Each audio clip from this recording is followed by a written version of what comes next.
एक दिन सुबह उठ के एक गाना सुना, दिल का क्या, ओ मेरे दिल का क्या।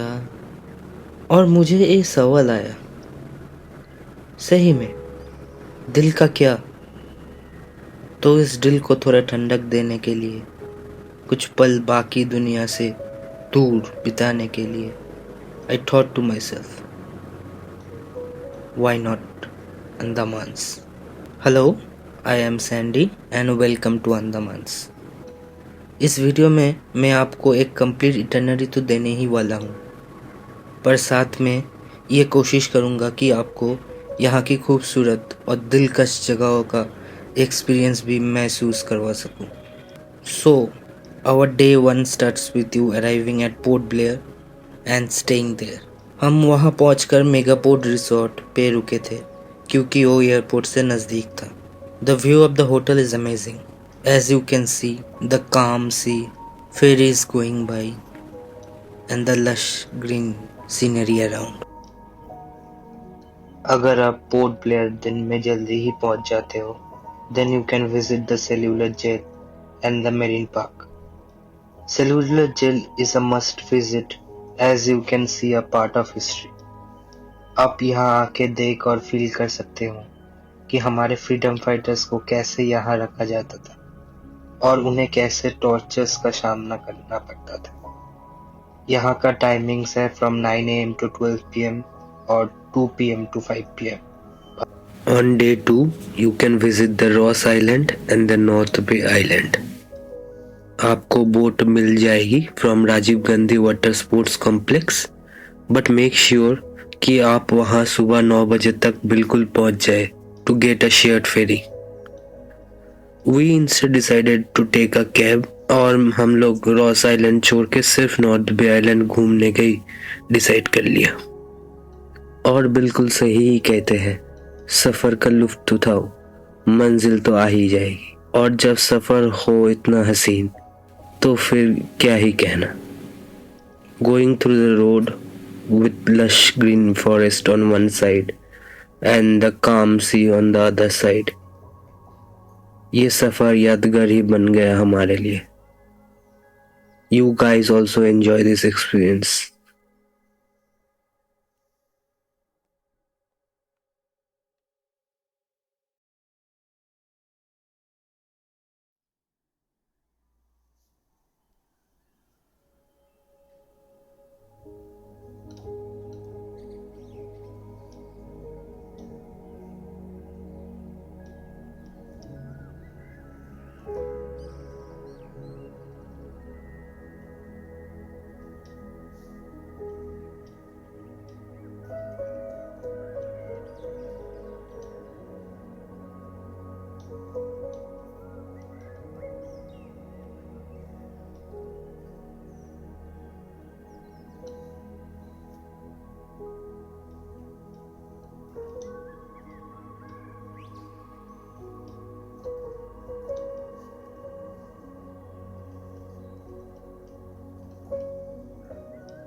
North Bay Island, a lush green island famous for water activities in Port Blair.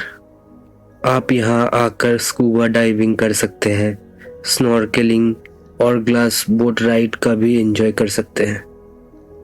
If you are not visiting Havelock और नील आइलैंड्स, तो फिर नॉर्थ बे आइलैंड्स आपको स्कूबा डाइविंग का एक्सपीरियंस के लिए बेस्ट है। We went on the glass boat ride here.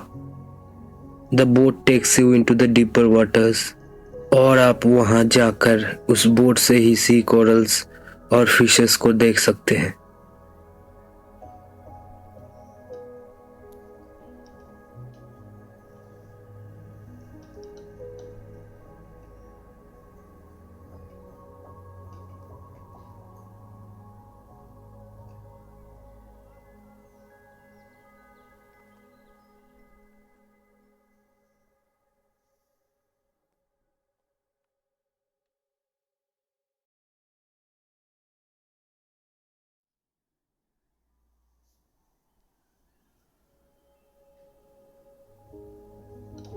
और आपको एक दिलचस्प बात बताऊं, जो लाइट हाउस आपको पुराने 20 रुपए नोट पे दिखता है वो लाइट हाउस यहीं पर है। The water here is crystal clear and you can have clear view of the corals. If you are a person who is afraid of scuba diving or snorkeling, तो यहाँ की ग्लास बोट राइड आपके लिए perfect है।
As we were cruising through the sea, तभी तेजी से बारिश होने लगी और उस बारिश के बीच समुंदर की वो journey surely once in a lifetime experience था।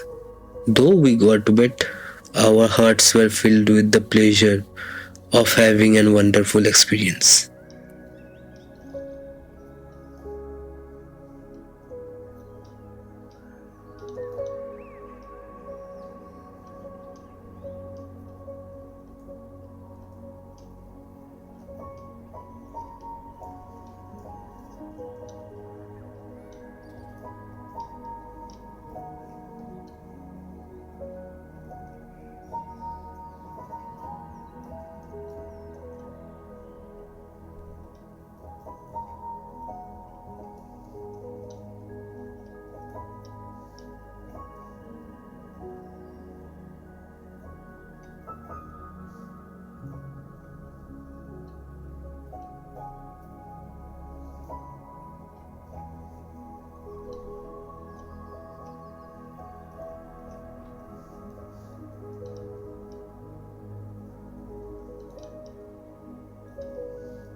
Next we went for scuba diving. यहाँ लोग इसे सी वर्क भी कहते हैं। Since it was my first time, naturally थोड़ा सा नर्वस था।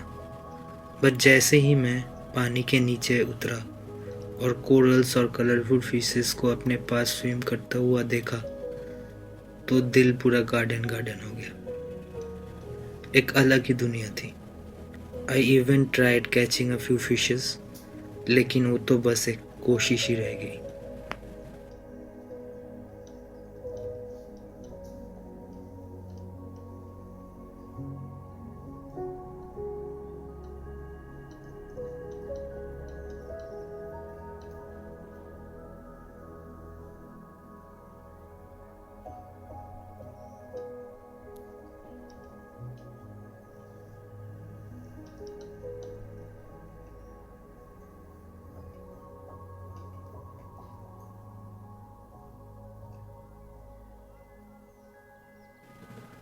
डे 3। अगर आप एक शांत और सुकून भरा दिन चाहते हैं, then Chidiya Tapu beach is the best place to be. Port Blair के साउदर्न मोस्ट पॉइंट पर बस एक स्कूटी राइड और आप पहुंच जाओगे। यहाँ का रिसोर्ट्स भी बहुत खूबसूरत है, और अगर थोड़ा एडवेंचर का मूड हो तो एक शॉर्ट हाइक लेकर व्यू पॉइंट तक जा सकते हैं, जहाँ से सनसेट दिल छू जाएगा। एक चीज़ याद रखिएगा, एंट्री के लिए गवर्नमेंट आईडी ज़रूरी है।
थोड़ी देर बाद बारिश ने हमें रोक लिया और हम एक छोटी सी सेट के नीचे बैठकर एंजॉय कर रहे थे भेलपुरी।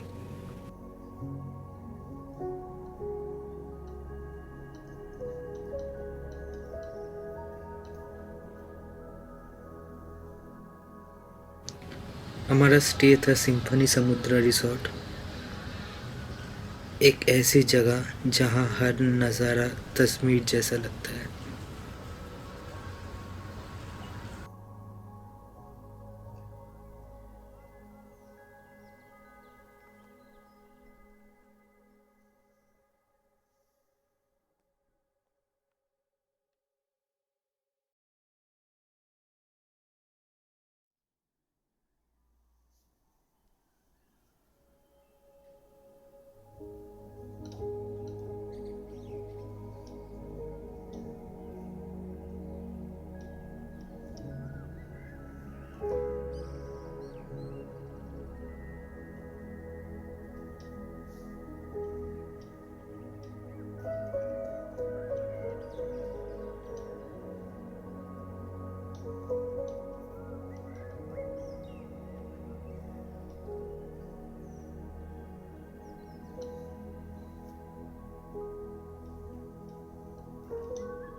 डे 4 फेरी लेकर हम पहुंचे हेवलॉक आइलैंड और जैसे ही कदम रखा समझ आ गया कि ये आइलैंड हर साल इतने लोगों को क्यों अट्रैक्ट करते हैं।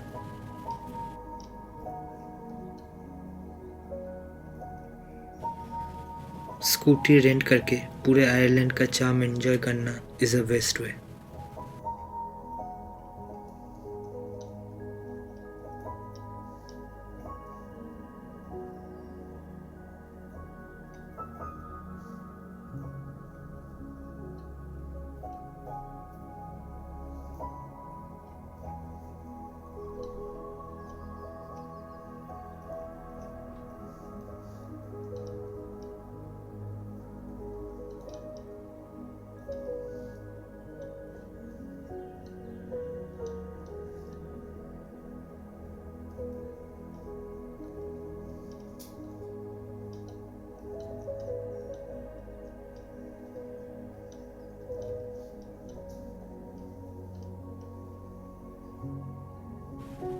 हमने स्टे किया सिल्वर सैंड रिसोर्ट में।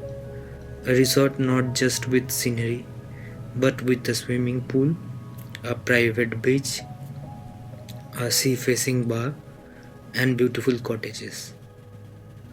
स्टाफ बहुत ही वार्म और वेलकमिंग था और फूड ट्रूली डिलीशियस।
फिर हम गए राधानगर बीच, एशिया का क्लीनेस्ट बीचेस में से एक।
यहाँ आप समुंदर के किनारे वॉक कर सकते हो या फिर बस शांत होकर सनराइज और सनसेट दोनों का मज़ा ले सकते हो।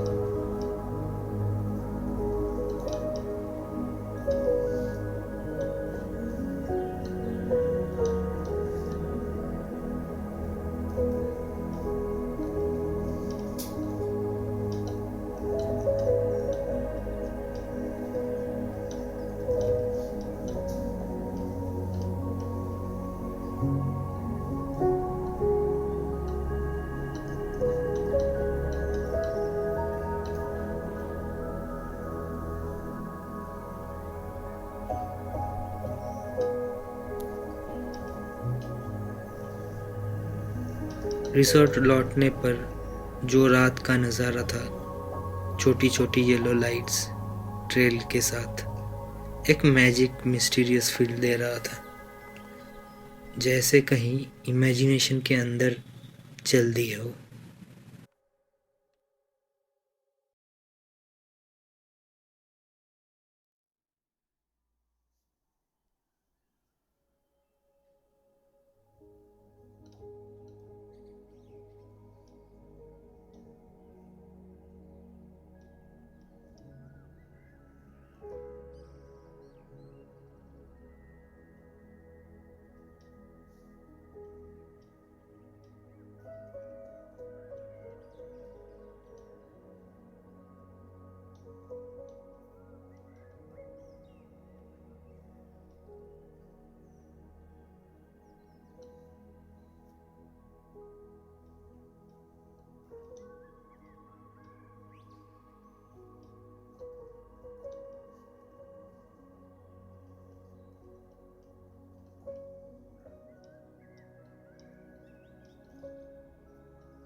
Day 5 started with something unforgettable, scuba diving.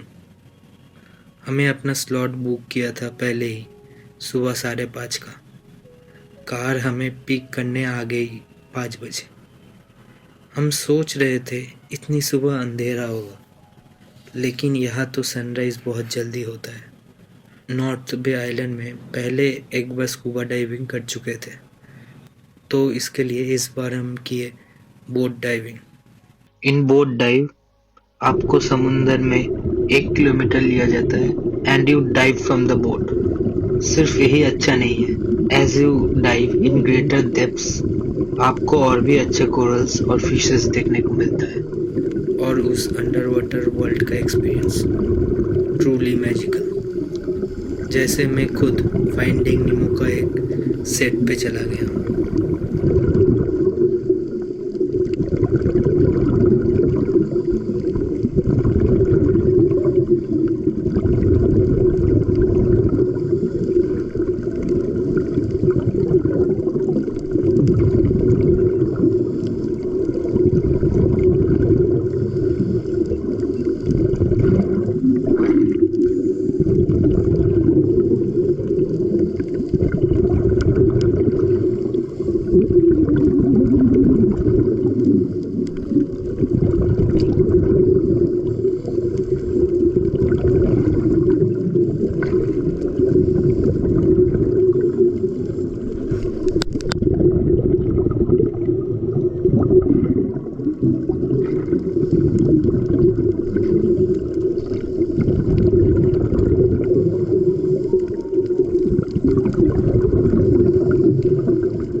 Scuba diving के बाद हम रिसोर्ट बैक करते हैं ब्रेकफास्ट के लिए।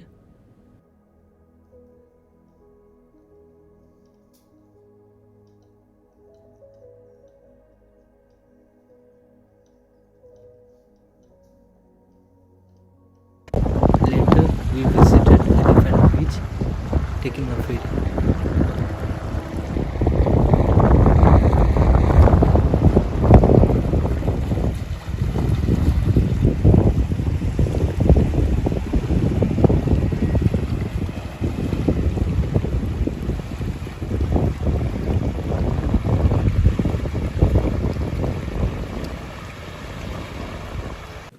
और फिर जैसे हर सफ़र का एक एंड होता है, वैसे ही हमारी भी यही ख़त्म होगी। The most difficult part of this whole journey was saying goodbye. We boarded our ferries, bid farewell to Havelock.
दिल में एक हल्का सा खालीपन तो था ही, और तभी जैसे ही हमने सोचा कि हमारा एडवेंचर ख़त्म हो गए, इंद्रदेव ने हमें सरप्राइज किया, काले बादल और बारिश के साथ।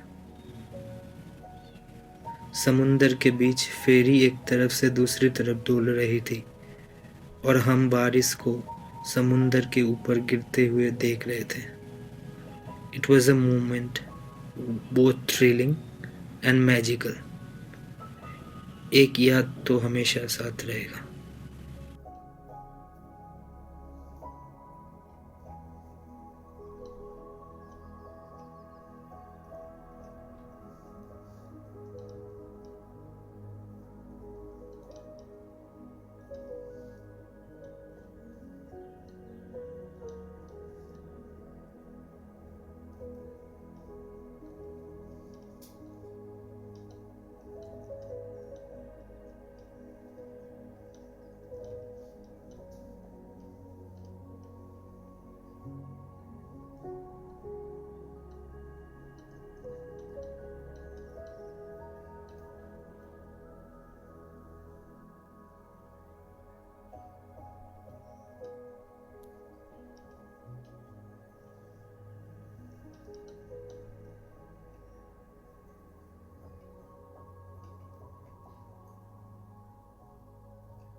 अगर आपको ये सफ़र पसंद आया हो तो हमारे वीडियो को ज़रूर लाइक करना और सब्सक्राइब करना, ताकि हम आपके साथ और भी सफ़र बांट सकें।